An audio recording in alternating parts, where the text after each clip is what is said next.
Hello, and welcome back to Diecast Graveyard. My name is Paul. Thanks for joining me here today. Today we're going to do another member of the Sweet 16, the custom Firebird. Now I remember having a few of these as a kid when they first came out, and I absolutely love these cars. Now, even though this car is a convertible, I'm more of a hardtop kind of guy, especially when it comes to street rods. But you have to give props where it's due. This car is absolutely beautiful. Now this particular Firebird has got a lot of paint missing. There's a lot of flea bites there. The windshield is scratched up. We'll have to polish that up. The tires need replacing. And look at the flower decals from back in the day. That was the love and peace and all that stuff during those times. Well, let's go ahead and get this thing apart and get started. Here I've got the posts already drilled out. Now just as a reminder, the posts on these old Redline cars are incredibly narrow. Like I said, there's a lot of paint missing on this car, and we're going to have to strip that down. Like I said, I've already got the post drilled out. The base isn't in too bad a shape. Well, we'll have to fix that axle in the back there. We'll have to pull that whole suspension system and bend it back into place. It's got a lot of tarnish and it's got some marker drawings on there, but we'll get that fixed. Interior's in pretty good shape. We'll just have to clean it out with some soapy water and a toothbrush. And the windshield's not bad. At least it's not cracked. We'll polish that up and we'll get that taken care of. Let's go ahead and throw it in the paint stripper. Here we've got our citrus strip. I've already got a couple other projects I'm working on there. We're going to be doing a slight color change on this car. I got a lot of cars in the Sweet 16 collection that are blue, so I decided we're going to paint this one a Windex blue, just to have something a little bit different. So we coated on the inside and the outside, and we're going to let it set for a few hours, just to make sure that it all comes off completely. Let's move on. We got the car out of the paint stripper and we sanded it down some and used some Scotch-Brite pads and some steel wool. Now we're going to go ahead and polish it up. I'm using this Blue Magic metal polish cream, and we're going to take my battery powered Dremel. I love this thing. You know, and this Dremel is a refurbished one. I got this for Christmas from my mother-in-law, but it's refurbished and it comes right from the factory, all tested and ready to go, and saved probably about 30 bucks. So you may want to check that out if you're looking for something on Amazon. If you have a hood that opens up, when you got the Dremel, be careful, because if that Dremel polishing pad catches the edge of that hood, it'll rip it off and break the pins, and then you'll kind of be in a world of hurt right there. So if you have to hold it down with your fingers or change the angle from which you're buffing at, then go ahead and do that. But please, please be careful there. It will rip that hood off if you give it the chance. Notice how I'm holding it down with my finger. Look how nice that comes out after just a little bit of polishing time. Now, all you have to do is make it look good. You don't have to polish it to a mirror shine, even though that's really cool, and it'll make your paint job look that much better. But you don't have to polish it like a mirror. Just get a really good shine and get rid of as many scratches and pits as you can. Your paint job will look fantastic. This Blue Magic metal polish cream works really good, and I'm very pleased with the results. I also use Flitz, which is a very good polish, and a couple other ones here and there. Man, that's starting to look nice. Don't forget to hit that subscribe button and click on that little bell to be alerted to any future videos. Now, like I was saying, you might see a few little pits and stuff in there, but if you take your time and do a lot of sanding, then you can get that stuff out. You're just going to have to sand it for a good hour or more to get it down the way you need to. And you're going to have to progress, or is that the right word? Progress or degress? Anyways, you're going to have to go up to sandpaper scale. If you're doing something rough like a 220, then go to a 400, then a 600, then an 800, etc., and work your way up. And all your sanding lines, your scratches, and your pits will gradually disappear. Then polish it, and that's where you're going to get your mirror shine. But you got to be careful, because if you sand through the zinc plating finish, you're going to have to zinc plate it again. And trust me, I've been there. There's your tip today from your Uncle Paulie. Take your time and polish it. And then when you're all done, wipe it all down, and then take it to the sink and spray it down with a really good degreaser.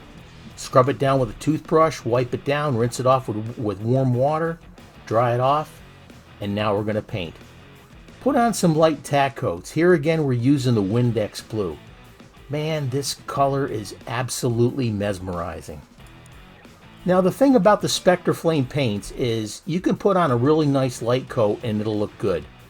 The more coats you put on, the darker your finish will get. So if you get to the color that you want, go ahead and stop. You can always clear coat the paint. But I like my paints just a little bit darker, but man, this thing looks so good. Look how that's shiny, and look at that beautiful color. I get my Spectre Flame paints at the Redline shop. If you want to check them out, please go to www.redlineshop.com. John will take care of you. He's got an excellent product, and please follow the manufacturer's directions on how to mix this paint. Let's let that dry overnight. Now we're going to put the base in some Lime Away in water. It's a 50-50 mixture, and we're going to try and remove the tarnish and those marker drawing marks there that are on the base. We'll let it set in the Lime Away in water mixture for about 3 to 4 minutes. It's been about 3.5 minutes. You can see it foamed up some. So we're going to take this brass brush and we're going to scrub it down to get rid of any tarnish that's left over, any stubborn stuff. Please notice how I've got my handy dandy glove on there to protect my fingers. The Lime Away is a mixture of a muriatic acid, so you definitely don't want to get this on your hands. And if you do, make sure you wash them immediately. I also wear my safety glasses because with that brush, you're going to flip that stuff up in the air and it's liable to get in your eyes. So please be careful. Now the brass brush is a lot more forgiving than the steel brush. Now you got to be careful when you get these brushes too. Now check them out with a magnet, because sometimes they'll take a steel brush and they'll coat it with brass. And just check it with a magnet. And if it doesn't stick, it's brass. You're good to go. But the steel brushes are cheaper to make, like if you get them from China or something like that. So please be careful. That was a tip I got from one of the subscribers. All right. Meanwhile, back in the graveyard. Here we need to do a tire swap. Using your thumbs, put equal pressure on either side and pop that bad boy off just like that. A lot of times they'll come off easy. Now, if they give you a hard time, then you're going to have to cut your tire off. Oh, look at that one. It popped out of the socket there, okay? Just for giggles, we're going to go ahead and cut this tire off, and then we're going to reposition that spring for that axle back in place. We'll get back to you here really quick, but this is something you definitely want to be aware of here. Let's cut that tire off. Here I cut the tire off, and I reposition the axle in place. Sometimes you may want to touch it down with just a little bit of super glue, and when you're cutting the tire off, be careful you don't cut the bearing also. I've done that in the past and shaved off pieces of the bearing. It sucks. Just be careful. I got these little snips at the Harbor Freight store. It was like $2 or something like that. But you can probably find them maybe for a few more dollars at Lowe's or Home Depot or Walmart or someplace like that. Here we're putting on deep dish wheels. I finally got me some deep dish wheels. Push them on with your fingers as easy as you can. Just be careful not to horse them down yet. We got 2 smalls in the front and 2 medium meats in the back. Now we're going to take the adjustment tool that I got from the Redline shop. Put it in between the bearing and the axle and the base and push it on with your thumb. That'll seat the tire on there so it sits flat. There you go. Here's a zoom in. Put that little bearing tool in there with that little notch. Put it over the axle. Press it with your thumb. That presses it right down. Look at that. Same thing with all the other tires. Now, you may get to a position where you can't fit that little tool in there. Just do the best you can and push it down in. That looks good and it rolls good. Nice. I love those deep dish wheels. Like I said, I got these tires at the Redline shop. Now we're going to do some detailing up. We're going to detail the grille and we're going to detail the brake lights. Here I've got my Sharpie paint pen. I got the red color here. Now, being though it's an opaque paint, it looks a little bit on the creamy side, but when it's done and it dries, man, does it stand out. I'm holding my pen here at an angle and slowly taking my time. Now, like I was saying before, my vision's getting a little bit, it's going a little bit now that I'm getting older, okay? You got to be really careful here. So I wear some magnifiers when I go to do this detailed work like that, and it definitely helps me. Now, you may have perfect vision, but those detailers will definitely help you out. You can get them really cheap. They're like $10 or something like that, or less sometimes. Here you go. Using a semi-gloss enamel here from Testers, and I'm using these little makeup brushes. If you get any on the edge of the silver or the chrome there, just go ahead and wipe it off with your finger.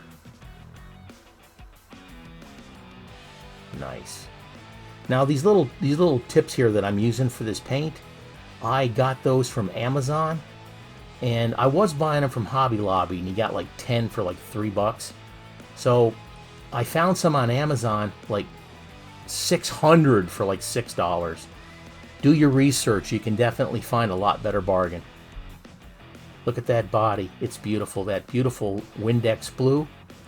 Here's the base. That turned out great with these beautiful deep dish meats.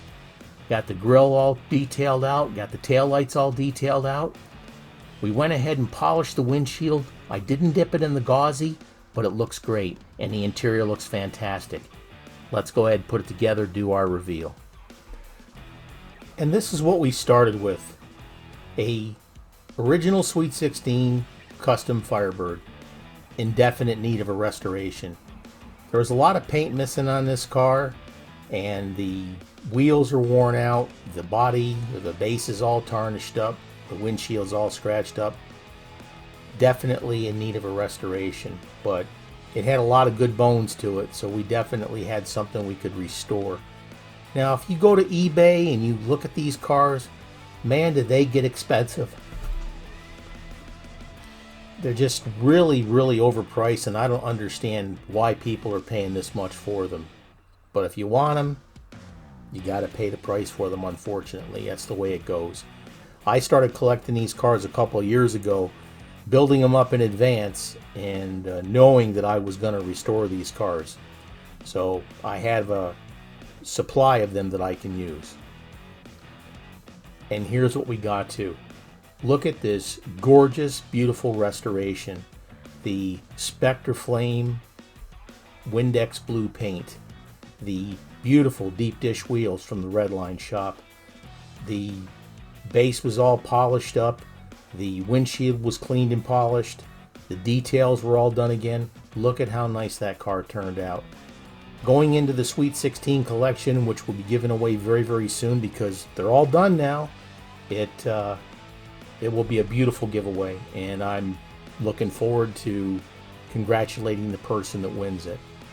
If you haven't signed up for the Sweet 16 giveaway yet, go to the 2000 video. I'll leave a link in the at the end of the video here to go to this 2000 giveaway video, and you'll be able to sign up for it. Now, restoring all these cars takes a lot of effort, time, and supplies.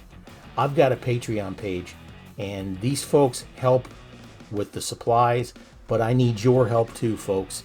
Sign up for my Patreon page and become a member of the Diecast Graveyard team. Hearst drivers Jim Silva, Stacy Wright, Daryl Begtell, Ronald Raby, Richard at Michio Woods Garage, Steve Terrence, and Tony Hughes.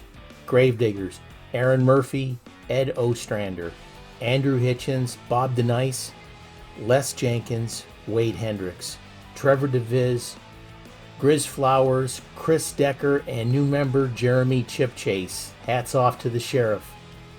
Mortician Level, Jake Rademacher and Sam Pascal. Sam, I hope you're doing well. Grim Reaper, William Robinson, Mr. K7, and Dale Johnson. I could not do this channel without your help. Thank you so much for your donations. There'll be a link in the comments section. This is Paul from Diecast Graveyard. I want to thank you so much for joining me on these videos, and it's been a lot of fun, and I'm going to keep knocking them out while we're down and restricted with this coronavirus. But thank you so much. Like, share, and subscribe. Have a great day and stay healthy.